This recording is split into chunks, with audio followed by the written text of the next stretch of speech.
የአማራ ኃይሎችና የትግራይ ኃይሎች ከተባበሩ እኮ ከበባ የሚባል ነገር እኮ አይኖርም አይደል? ከዚህ ቀደም እኮ የአማራን ህዝብ አታሎ ነው አሳስቶ ነው በአማራ ክልል በኩል ትግራይ ሲጅ ውስጥ እንድትገባ ያደረገው አይደል? ያን ማድረግ የሚችልበት እድል አሁን የለም። ኦላም ህውሃትም ፋኖም ወደ ትብብር እንደሚሄዱ ጥርጥር የለኝም። ምክንያቱም በተናጠል የትም እንደማይደርሱ አገዛዙ ደግሞ ሁሉንም በጠላትነት ፈርጆ ሊያጠፋቸው ህልውናቸውን ሊያጠፋ እየጣረ እንደሆነ ተረድተዋል። ስለዚህ ይሄ የጎንዮሽ ትንኮሳ አይጠቅመንም፣ ቅራኔ አይጠቅመንም፣ በጋራ ሆነን ይሄን ኃይል መመከት አለብን ወደሚል አስተሳሰብ ይሄዱ እንደሆነ ከበቂ በላይ የሆኑ ምልክቶች አሉ። ለዛ ዋናው ተጠያቂው አገዛዙ ነው። በህልውና ፈተና ያለ ኃይል እንዴት እንዲህ ያደርጋል እንለው ምንችል አይመስለኝም። ዞሮ ዞሮ ሀገር ውስጥ ያሉ ኃይሎች ወደ ትብብር ከሄዱ እኔ በትጥቅ ትግል አላምንም እስካልኩ ድረስ መተባበራቸውን ደግፋለሁ ወይም እቃወማለሁ ልል አልችልም። ደግሞ ይመለከተኛል። እነዚህ ኃይሎች እኮ ተባብረው የኢትዮጵያን መንግስት ከስልጣን ቢያወርዱ መንግስት ሊሆኑ ነው። ስለዚህ ምንድነው ይዘውልን የሚመጡት የሚለው ነገር ያሳስበኛል እንደማንኛውም ዜጋ።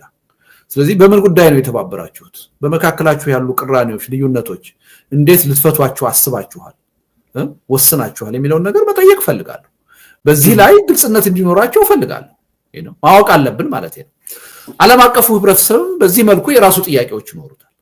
ግን ደግሞ ዓለም አቀፉ ህብረተሰብ በጠበንጃ ኃይል የሚያምኑ ኃይሎች ተባብረው ከመጡ የኃይል ሚዛኑ ሊቀየር እንደሚችል ይረዳል። እሱማ የኃይል አስተላለፉን ሊቀይር ይችላል። ይሄ የታወቀ ነገር ነው፣ በዓለም ላይ ያለ ነገር ነው። ጉልበት ወሳኝ ነው ድጋፍ ለማግኘት። ዓለም አቀፉ ህብረተሰብ በተለይ ተባብረው ከመጡና የኢትዮጵያን መንግስት ቻሌንጅ አድርገው ከስልጣን ይወርዳሉ ብሎ ካሰበ ከነሱ ጋራ ለመነጋገር እውቅና ለመስጠት ብቻ አይደለም ለመነጋገር ፖስት አብይ ሲቹዌሽን ምንድነው የሚሆነው፣ ይችን ሀገር ወዴት ልትወስዷት ትፈልጋላችሁ የሚለውን ጥያቄ ለመነጋገር የሚገደድበት ሁኔታ ይኖራል የሚል እምነት አለ። ግን በእኔ እምነት እኔ አጥብቄ አሁን የምቃወመውና የምጠላው ከኤርትራ መንግስት ጋር አብሮ መስራት ይጠቅማል የሚል እምነት የለኝም። የብልጽግና መንግስትም ይቻላል ብሎ ከኤርትራ መንግስት ጋር ሲደራደር ነው የተቃወምኩት። ያኔ እኔ እንደ ካሃዲ እንደ ባንዳ ነበረ የምሰደበው በኢትዮጵያ መንግስት። ዛሬ እሱ ከኤርትራ መንግስት ጋር ሲጣላ ግን ለምን እኔ ያልደገፋችሁኝም ይላል። በጦርነት አላምንም። በጦርነት የኢትዮጵያ ችግርም በዘላቂነት ይፈታል የሚል እምነት የለኝም። የኔ እምነት ነው ይሄ። ነባራዊ ሁኔታ ግን ኢትዮጵያ ውስጥ ጦርነት እንዲኖር አድርጓል። በተለይም ደግሞ ከሁሉም በላይ የአገዛዙ ባህሪ ማንነት ብዙ ኢትዮጵያውያን በሰላማዊ መድረኩ ተስፋ ቆርጠው ጠበንጃ እንዲያነሱ አስገድዷል። ያ ነባራዊ ሁኔታ መኖሩን ደግሞ መካድ አይቻልም። አሁን እነዚህ ኃይሎች እየተባበሩ ነው። ይሄ ፋክት ነው።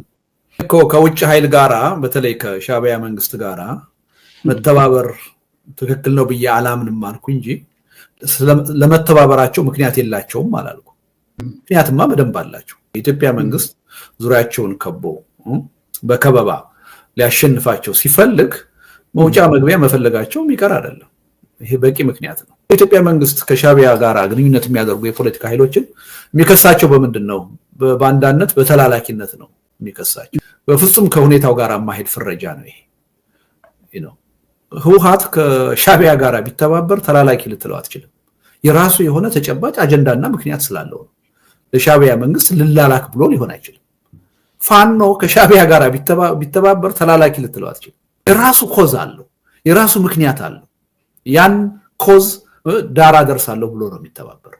ተላላኪ የምትለው የራሱ ምንም ጉዳይ ሳይኖረው ለሌሎች አጀንዳ አስፈጻሚ ሲሆን ነው አንድን አካል ልትለው የምትችለው። በዛ ደረጃ ነገሩን አቅልሎ መፈረጅም ትክክል ነው የሚል እምነት የለኝም። ስለዚህ ምክንያት አላቸው፣ በደንብ ነው ምክንያት ያላቸው። በእኔ እምነት ግን ኢትዮጵያዊ ኃይሎች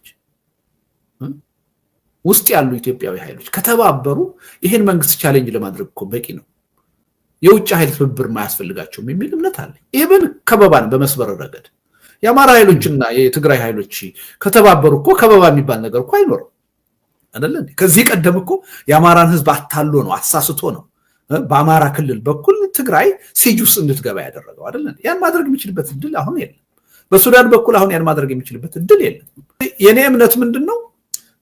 እነዚህ በጠመንጃ እናምናለን የሚሉ ኃይሎች መተባበር ካለባቸው ከሀገር ውስጥ ኃይል ጋር ቢተባበሩ እኮ በቂ ነው።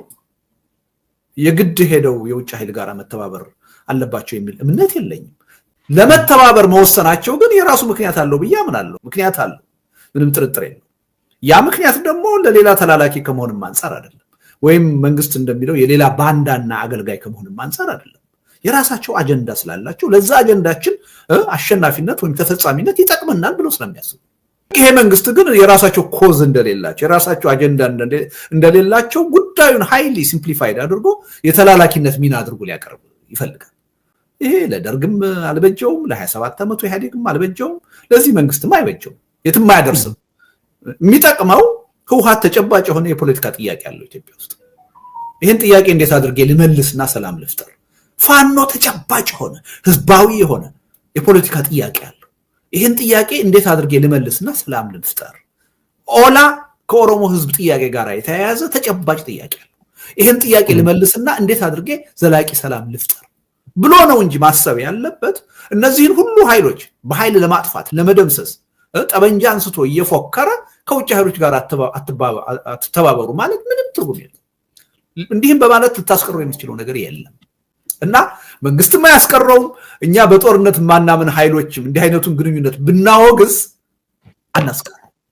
ባጭ አፍጥጦ እየመጣ እንደሆነ እያየን እና እኔ ጥርጥር የለኝም ሀገር ውስጥ ያሉ ኃይሎች እየተባበሩ ነው። አዎ ከዛም አልፎ ከሻዕቢያ ጋር የትብብር መንፈስ እንዳለ እያየን በግልጽም እየተነገረ ነው። ትንሽ ማለባበስ ሲሞከር እናያለን። ያ ግን የፕሮፓጋንዳ ኤክሰርሳይዝ ነው። ወደዛ የመሄድ ፍላጎት እንዳለ የመንግስት ባህሪም ጭካኔ በጦርነት ላይ ያለው በጣም ግትር የሆነ አስተሳሰብ እነዛ ኃይሎች ወደዚህ አይነት ሁኔታ እንዲገፉ በቂ ምክንያት ሆኖ እያገለገለ ነው።